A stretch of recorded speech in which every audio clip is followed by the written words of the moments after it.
Selamat sejahtera, Cikgu. Terima kasih kerana sudi meluangkan masa anda untuk sesi temu bual pada hari ini.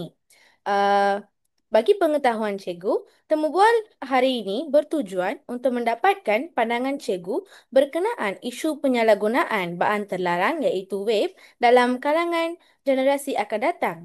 Uh, sebelum kita mulakan sesi temu bual kita pada hari ini, boleh ke Cikgu memperkenalkan diri anda dahulu? Okey, selamat petang Cik Kayu Pria. Okey, ah, saya sangat terharu bila Cik Kayu Pria memberi ruang dan masa untuk saya untuk ditemu ramah tentang budaya vape di sekolah. Okey, saya sebenarnya nama saya terlebih dahulu adalah Sarawana Murti, anak lelaki P. Ramalingam. Saya mengajar di SMK St. George. Perkhidmatan saya telah memasuki alam mengajar ni masuk dalam 32 tahun sebagai seorang cikgu. Um, dan pada awalnya saya berkhidmat sebagai seorang guru di sekolah rendah. Lepas tu saya sambung saya punya ijazah di peringkat di UPSI, Universiti Sains Pendidikan Universiti Pendidikan Sultan Idris, dan sambung juga dengan tentang sarjana dalam bahagian fizik.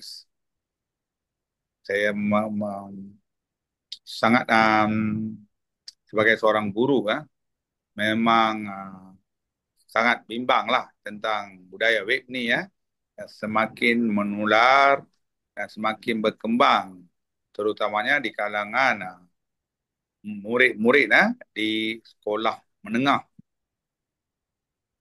Dan memang kebetulan temu ramah Cik Kayu Priani dengan saya ini boleh sedikit sebanyak memberi pendedahan yang sebenarnya apa yang berlaku di sekolah menengah, terutamanya di negara kita. Okey, Baiklah, Kebria. Cikgu. Hmm. Baiklah, Cikgu. Uh, Hmm. kita mulakan dengan soalan pertama, ya. Ya. Uh, bolehkah Cikgu jelaskan sejauh mana isu penggunaan vape ni berlaku dalam kalangan murid di sekolah sekarang? Okey. Sebenarnya Cik Kebria ni, Cik Kayu Priya, isu vape ni merupakan isu yang sangat serius berbanding Betul. budaya merokok ni. Walaupun dikatakan dalam merokok, tapi dia tidak melibatkan asap. Dan ada yang melibatkan asap dan ada yang tidak melibatkan asap. Dan budaya vape ni sangat-sangat membimbangkan di sekolah, terutamanya di sekolah menengah. Kalau kita memberi satu anggaran secara kasar, budaya vape ni di kalangan sekolah menengah ni hampir-hampir dalam, kalau diberi peratus, 75% pelajar-pelajar sekolah menengah telah terdedah dan menjadi uh, pengisap vape yang dikategorikan tegar jugalah. Uh, Baik. itu sebenarnya keadaan sebenarnya berlaku di negara kita sekarang. Sebagai seorang cikgu, itulah anggaran atau pendapat kasar Hmm. tentang budaya vape ini di sekolah menengah. Hmm. Baiklah, Cikgu. Uh, berdasarkan pengalaman Cikgu sendiri, adakah Cikgu pernah berhadapan dengan murid yang menggunakan vape di sekolah dan bagaimana Cikgu telah menangani situasi tersebut?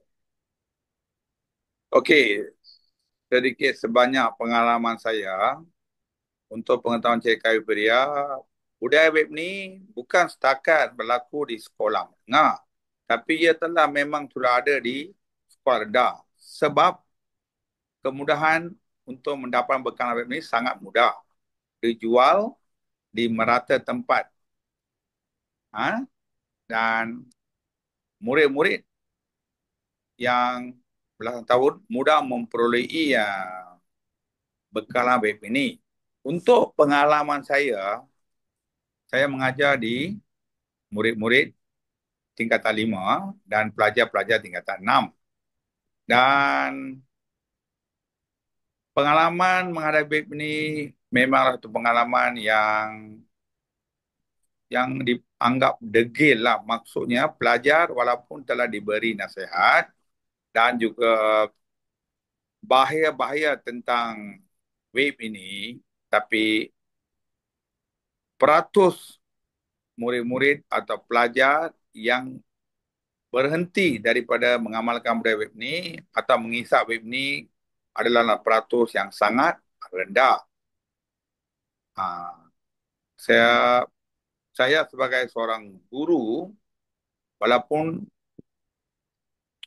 ada dalam bidang pendidikan ini, untuk pendedahan web ni memanglah, kalau kata pengalaman, memang susah untuk dihapuskan. Kecuali mesti langkah-langkah yang akan saya akan beritahu pada Cikgu Beria sepanjang eksperimen ini bagaimana kita nak mengurangkan budaya web. Hmm. Untuk secara amnya, budaya web memang susah dan sangat tegar untuk diberhentikan di kalangan pelajar sekiranya pelajar sudah terdedah kepada budaya web. Terima kasih Cikgu atas perkongsian tersebut. Jadi, jelas bahawa isu ini memang wujud dan memerlukan perhatian serius dalam kalangan murid.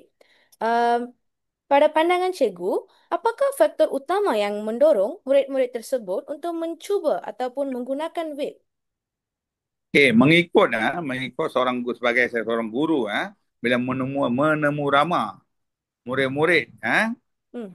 di sekolah, jawapan yang pertama adalah mereka ingin mencuba apakah pengalaman mengisap web. Kedua, pengaruh rakan sebaya. Dan ada di kalangan murid untuk menarik perhatian kawan lain ataupun untuk menjadi kawan, mereka perlu mengisap web. Ah, sebab baru mereka akan berada dalam satu kumpulan yang sama. So, pengaruh kawan.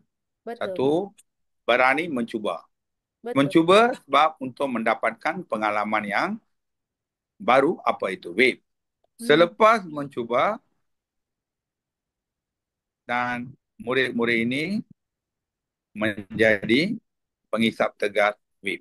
Itulah langkah Hmm. pertama yang memang sudah wujud dan di kalangan murid-murid. Menarik Cikgu. Nampaknya faktor sosial dan juga pengaruh rakan sebaya ni memang memainkan peranan besar dalam isu tersebut. Soalan seterusnya Cikgu. Um, Dari segi pandangan cikgu, apakah kesan-kesan yang mungkin dihadapi oleh murid dari segi fizikal, kognitif dan juga sosial emosi jika mereka terus menggunakan bahan terlarang web ini pada pandangan cikgu? Okey, satu soalan yang sangat luas. Tapi mengikut sebagai saya seorang pengajar yang mengajar di dalam kelas, murid yang mengisap web ni selalunya suka tidur sebab Hmm, mereka hayal. faham. Susah. Itu satu kesan lah dalam PDPC lah. Dari segi Okey, fizikal. Hmm. mereka kurang memberi penumpuan dan Hmm. mereka suka tidur di dalam Hmm. kelas. Kedua, mungkin mereka lemah dari segi Kognitif. pergerakan, Hmm. pergerakan badan. Sebab Faham? kesan web ini mungkin memberi kesan kepada pergerakan mereka. Hmm. Ketiga, Dari fizikal. dari segi bila sebagai seorang guru juga mengajar ah, mata pelajaran pendidikan jasmani, Hmm. ketara sangat kita nampak pelajar mengisah web ini kurang bertenaga. Kurang bertenaga atau dipanggil kurang mempunyai stamina yang Hmm. tinggi. Walaupun dia seorang olahragawan ataupun dia seorang pemain bola sepak yang Hmm. baik. Maksudnya murid-murid yang mengisap web ni cepat letih. Faham, cikgu. Cepat letih. Letih. Hmm. Dan keempat, murid-murid mengisap web ni mereka ni suka diam Hmm. dan ataupun kalau aktif mereka terlalu aktif. Hmm. Dia ada dua kategori. Satu yang diam, yang terlalu aktif. Yang diam, mereka akan diam dan mereka akan tidur. Yang aktif ni, mereka akan bergerak secara sangat aktif sehingga mengganggu kawan-kawan lain. Hmm. Saya rasa ini walaupun kurang terbukti, tapi pada pandangan saya ini mungkin kesan wave yang mereka hisap sebelum datang ke sekolah. Faham. Hmm. Faham, Encik. Terima kasih atas perkongsian tadi. Untuk soalan seterusnya, apakah langkah yang telah diambil oleh pihak sekolah dalam mendidik murid mengenai bahayanya penggunaan web ini? Okey, untuk menjawab soalan ini, memang ada beberapa langkah yang drastis dalam pihak sekolah. Satu, melarang pelajar membawa bawaan vape ke Hmm. sekolah. Sekiranya dibawa pelajar ni degil membawa barangan vape ke sekolah, pihak sekolah akan mengambil, memberi amaran satu, amaran dua dan amaran tiga. Tapi sekiranya tidak ada sebarang perubahan, Hmm. pelajar ni akan dibuang sekolah. Oh, Tapi begitu. sekiranya pelajar ini dibuang sekolah, mereka akan dipanggil ke sekolah untuk memberi penjelasan yang sepenuhnya. Hmm. Dan sebelum pelajar ini dibuang, pihak sekolah akan masukkan semua kesalahan itu dalam SSDM. Di Hmm. mana SSDM adalah satu laman sesawang untuk merekodkan kesalahan-kesalahan pelajar sehingga ke peringkat murid itu dibuang. Itu Hmm. langkah pertama. Sekiranya pelajar itu masih degil. Okey, Hmm. yang kedua, pihak sekolah juga telah menganggap ceramah-ceramah bahaya vape dengan memanggil pakar-pakar perubatan di negara kita yang berhampiran untuk memberi kesan-kesan atau bahaya vape sekiranya ia diamalkan. Okey, Hmm. yang ketiga, pihak sekolah juga dengan bantuan pihak bimbingan kaunseling sekolah dan kaunselor sekolah terus sentiasa memantau dan memberi nasihat dan didikan kepada murid-murid tentang bahaya vape. Keempat, um, bahagian disiplin, iaitu guru disiplin juga dengan pasukannya sentiasa memantau dan mengambil tindakan tegaslah kepada murid-murid yang membawa vape ke sekolah ataupun yang menggunakan atau mengisap vape di kawasan sekolah. Dan sehingga kini, setakat itulah tindakan-tindakan yang telah diambil oleh pihak sekolah. Dan juga pihak sekolah juga akan memanggil ibu bapa sekiranya ibu bapa murid tersebut untuk memberitahu langkah awal tentang keadaan yang sedang berlaku pada anaknya sebelum mengambil sebarang tindakan. So, Hmm. secara umumnya, pihak sekolah mengambil tindakan menasihat, lepas memanggil ibu bapa ke sekolah. Ketiga, memberi denda iaitu di mana proses terakhir ialah buang sekolah. Hmm. Saja Faham, cikgu. tindakan tegas. Jelas sekali. Baik, cikgu, bagaimanakah teori perkembangan turut membantu cikgu bagi merancang strategi pengajaran dalam usaha menangani isu penggunaan web ni? Okey, ini satu soalan yang sangat rumit juga saya nak jawab. Sebagai seorang guru mata pelajaran, contohnya mata pelajaran fizik. Okey, saya kebetulan saya mengajar kelas-kelas peperiksaan Faham. SPM atau STPM. Hmm. So kami akan menumpukan perhatian kepada intimati mata pelajaran untuk Hmm. diajar. Tapi kami tidak lupa, kami akan selitkan juga bahaya-bahaya mengisap vape ini di kalangan murid-murid kami di dalam kelas. Dan kadang-kadang kita akan cuba gabung jalinkan uh, skop-skop mata pelajaran bab dalam mata pelajaran tertentu dengan budaya vape ni yang semakin lama semakin berkembang. Dan sebagai seorang guru, kami menjadi contoh tidak mengisap vape. Dan Faham. selepas itu kami cuba menasihati mereka. Sehingga kini kami cuba menasihati mereka secara tiada langsung semasa kami di dalam kelas tentang bahaya-bahaya vape ini. Setakat itu saja tindakan kami. Hmm. Baiklah. Pada pandangan cikgu, bagaimana usaha membendung isu web ni dapat menyumbang kepada pembentukan masyarakat madani yang sejahtera dan juga berintegriti?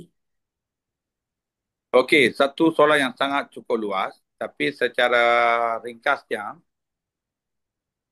okey, bila kita katakan tentang bila ada soalan ini, budaya vape ini merupakan satu ancaman yang besar kepada cogan kata ataupun kerajaan kita tentang madani ini. Memerlukan rakyat yang progresif, aktif dan berintegriti tinggi. Tapi budaya vape ini memang akan memberi kesan yang negatif di mana Betul. seorang murid bila menjadi seorang warga negara, kesan-kesan dari segi kesihatan mungkin Betul. kurang baik dan ia juga memberi satu impak yang besar berkerajaan sebab kerajaan memerlukan perbelanjaan yang tinggi untuk merawat pesakit-pesakit terutamanya yang berpunca daripada vape. Dan penyakit-penyakit vape ni terlalu banyak, bukan satu penyakit.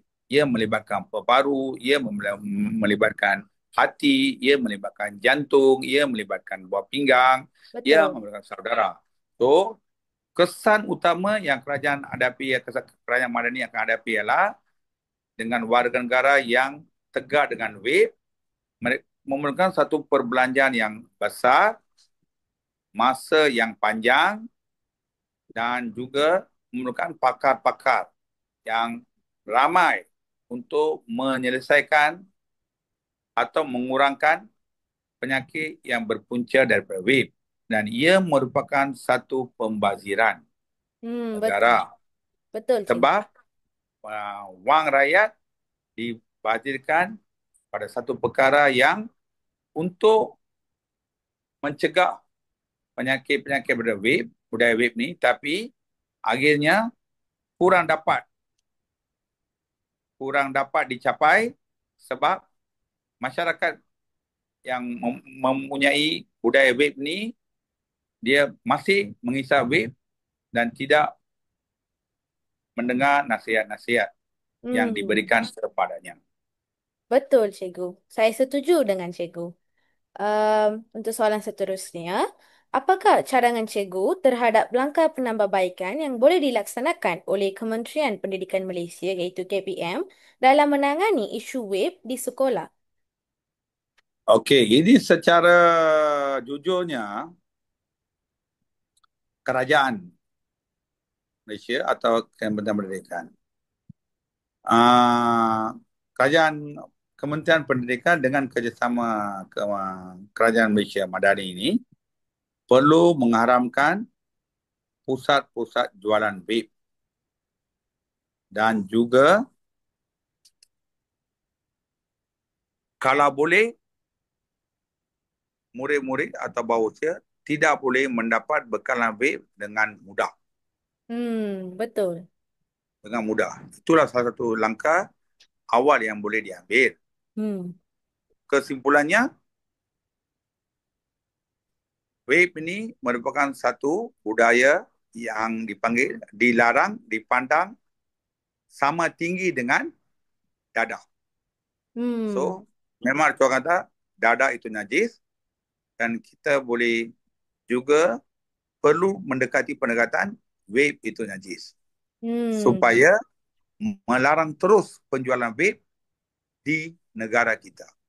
Itulah Hmm. langkah yang proaktif untuk Hmm. menangani budaya vape ini.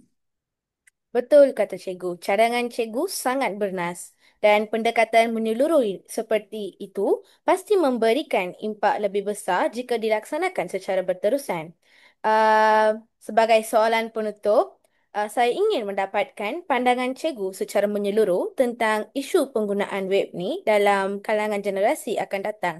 Bolehkah cikgu rumuskan ataupun memberi pandangan tentang isu tersebut dalam kalangan murid sekolah? Sebagai seorang pendidik dan sebagai seorang bapa atau ketua rumah sebuah keluarga dan juga salah seorang masyarakat di Malaysia, kita perlu memberi pendekatan yang serius dan vape itu kita haramkan dan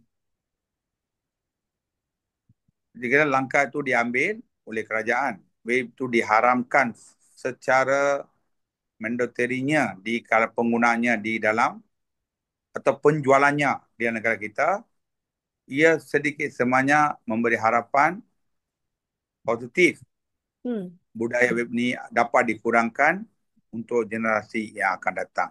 Hmm. Kesimpulannya, vape perlu diharamkan sama seperti yang telah diambil untuk dadah. So, Hmm. vape itu perlu, memang vape adalah salah satu sejenis dadah, tapi vape itu perlu diharamkan dari segi penjualan dan penggunaan dan pendekatan undang-undang peraturan-peraturan yang ketat mungkin akan mengubah budaya vape ini ke puncak negatif, iaitu Hmm. boleh dikurangkan. Hmm. Faham, cikgu.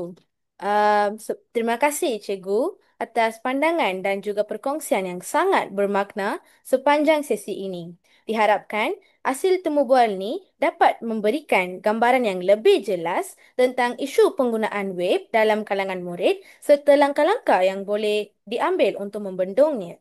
Sekali lagi, terima kasih atas masa dan juga kerjasama cikgu. Terima kasih Cik Kaberia sebab memberi ruang untuk saya memberikan pandangan saya tentang budaya vape ni. Terima kasih. Terima kasih, cikgu. Ya, sama-sama. Jumpa lagi.